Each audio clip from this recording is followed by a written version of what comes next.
I hope that you were able to read through Romans chapter 1. And now we're going to walk through the third section of Romans chapter 1. This section follows Paul's thesis. Remember what Paul's thesis, what his purpose statement was in the beginning in verse 17 of Romans chapter 1.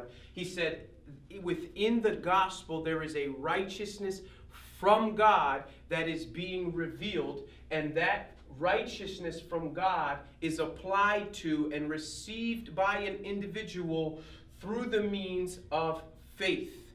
So now Paul goes on from making that statement that if a person is going to stand righteous before God, it will only be because they have placed their faith and their trust and their belief in the finished work of Jesus Christ in his earthly life when he lived a perfectly righteous, sinless life, and having died as a substitute for our sins and then being resurrected from the dead.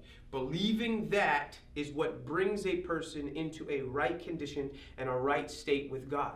Now, Paul goes on from his thesis to begin to develop his argument for why a righteousness from God is even needed in the first place. And verse 18, he begins very clearly and very explicitly to explain why there is a need for righteousness. Listen to Romans chapter 1, verse 18. The wrath of God is being revealed from heaven against all ungodliness and wickedness of men who suppress the truth by their wickedness. All right, so Paul says that there's a need for righteousness because the wrath of God, the anger of God, the righteous indignation of God is being revealed from heaven. God is angry and God is judging the world. Now, what most people will do is they'll take this and they'll try to understand this as, oh, God is going to judge the world and going to send people to hell. But if you look at the phraseology here, it says that it is being revealed. The wrath of God is being revealed. That's a here and now.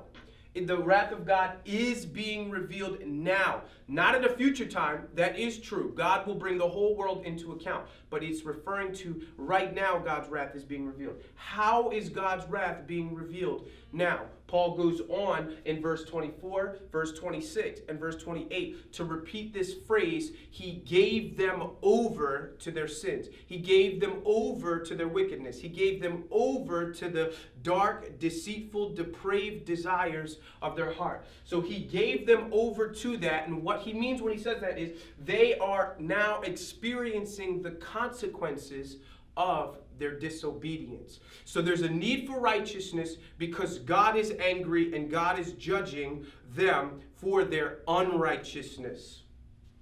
And God is doing that because they are suppressing the truth. What truth? The truth of the reality of God and the reality of God's design. When God made the universe, he made human beings in such a way to relate and to behave in a certain manner that reflects the beauty and the glory of he himself and how he relates to himself in the triune Godhead. But people have suppressed that truth. They have held down that truth and they have denied God's design for human behavior. How have they denied God's design?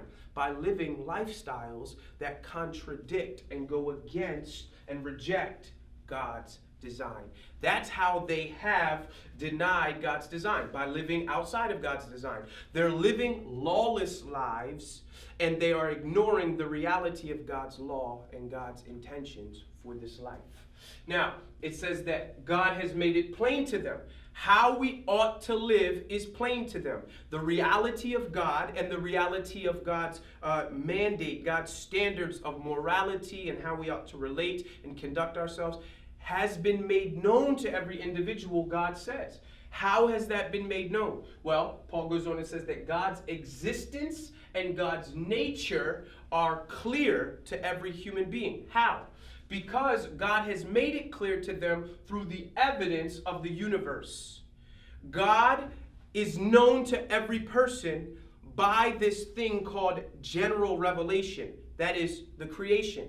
Everybody goes outside and everybody looks at nature and they see the complexity, the intricacies of the relationship within the universe. It's obviously created. It's obviously designed. The universe is a complex system. It is systems within systems. And anytime we look at something that has systems, it implies that there is a designer and a creator to it. So the reality of God is seen and evidenced by general revelation, by the creation of the universe.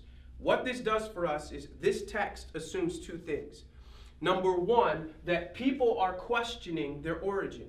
That people must ask the question, how did I get here? How did I get life? And how did the universe begin? How did the universe get here? So this text assumes that that question must be answered by every single human being and every individual. And this text also assumes that science, the study of observation and observing the world and experimentation, trial and error, the scientific method, that the utilization of those things, employing those things, will lead us to the understanding of the reality of God. When I look at the universe, Psalm 19 says, the heavens declare the glory of God. So he says that God has made it plain to every individual how they ought to live in light of the reality of God and in light of God's laws. But they have suppressed that truth. They have suppressed that truth. Therefore, God's wrath is abiding on every person. God has made it so plain, God has made it so clear of his existence and how we ought to live that man are without excuse. But how have men specifically denied the reality of God's law, God's way? How have they suppressed the truth? Paul goes on and to give greater detail. He says that men have exchanged the reality of God for idols. They have rejected the creator, God, who made the universe, and they have replaced their worship of God, giving the highest worth and the value to the creator. They have exchanged that. They have not given him the greatest worth. They have ignored him, and they have instead made false gods, made fake gods, and they have created false religions. Every other religion in the world is a false religion. It is idolatry, and it is blasphemy, and it is wrong. That's the first way that they have denied and suppressed the truthfulness of God. I think of Exodus 32, where God, in an extraordinary, miraculous way, rescues these Hebrew slaves out of slavery and brings them into the land of promise. And when they come to Mount Sinai, Moses and the people, while Moses is up getting the law from God, the people and Aaron are making a fake god.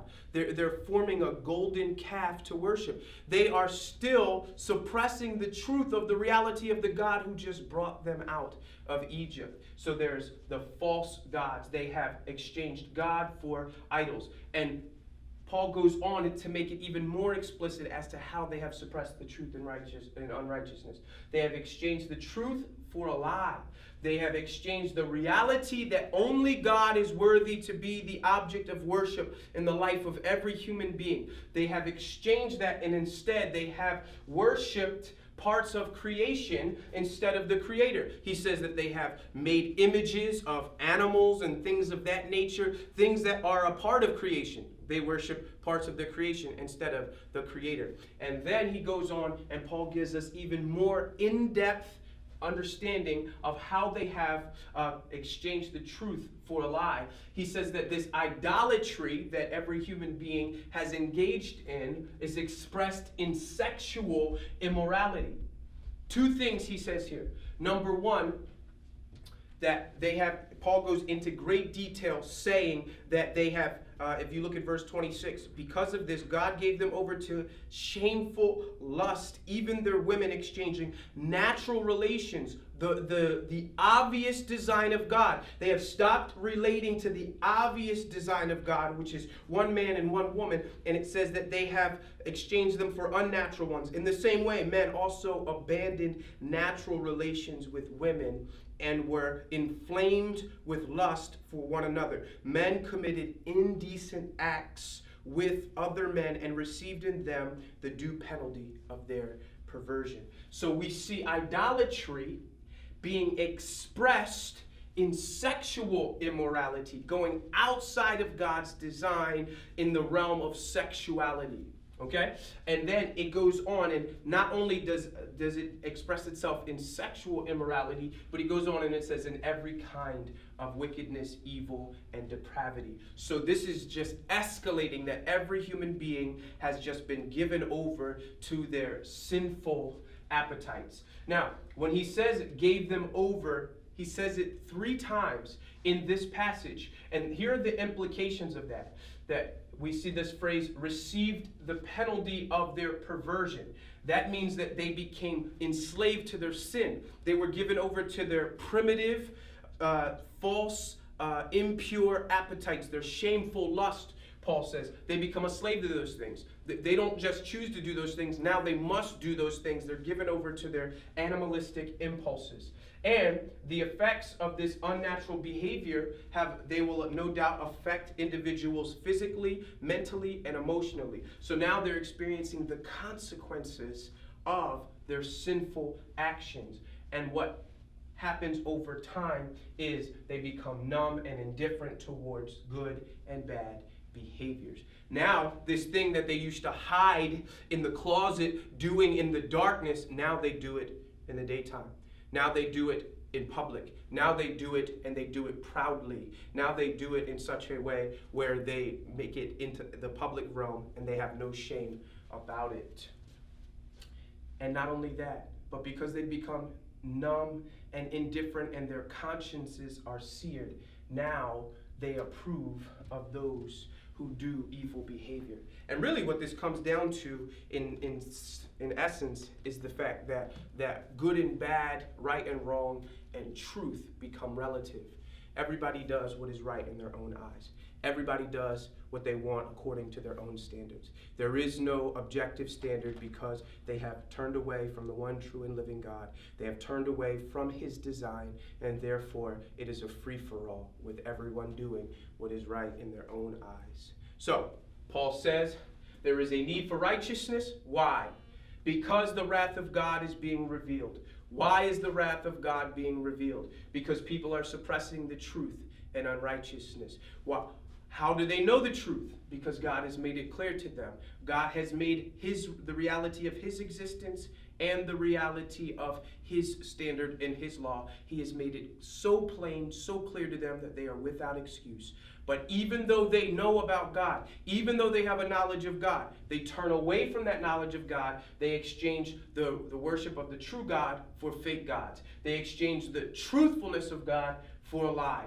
They express their exchanging of truth for a lie through their sexual immorality and through every other kind of wickedness, and in them being given over to their sins by God, they just continually go deeper and deeper into their sinful depravity. This is Romans chapter 1, verses 18 through 32.